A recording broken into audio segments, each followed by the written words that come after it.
నువ్వు లక్ష్మీదేవి కల్లోకి వచ్చినా లక్కపెడత కల్లోకి వచ్చినా జరిగేది ఏమీ లేదండి. ఈ అజ్ఞానం వదిలిపెట్టండి. దుస్వప్నాలు సుస్వప్నాలు గంటల పంచాంగంలో ఉంటాయి. ఇవన్నీ చూడకూడదండి, బుర్రపాడైపోతుంది.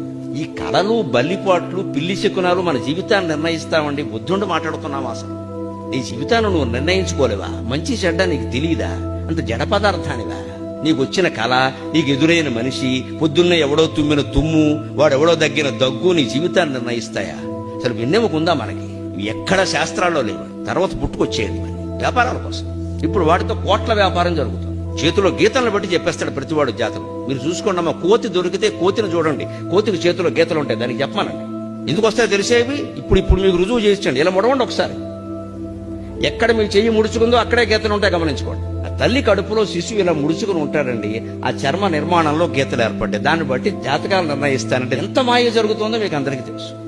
ఇక్కడ గుర్తులను బట్టి పిల్లలు ఉంటారట. ఈ గుర్తులను బట్టే ఇంకోటి గట్టిగా గెలుకుంటే ఇంకోటి పడతాడు. ఇప్పుడు 60 ఏళ్ళకి చెప్పేవాడు చెబుతాడమ్మా వాడికి డబ్బులు కావాలి, మనం పిచ్చి వధవలం కావాలి. మనకి బుర్ర లేదా? పూర్వకాలం వాళ్ళు నమ్మితే లేదండి. నేను బాధతో ఎందుకు చెబుతున్నానంటే 25 ఏళ్ల పిల్లలు వీటిని నమ్ముతారండి. దేశం ఏమైపోవాలి?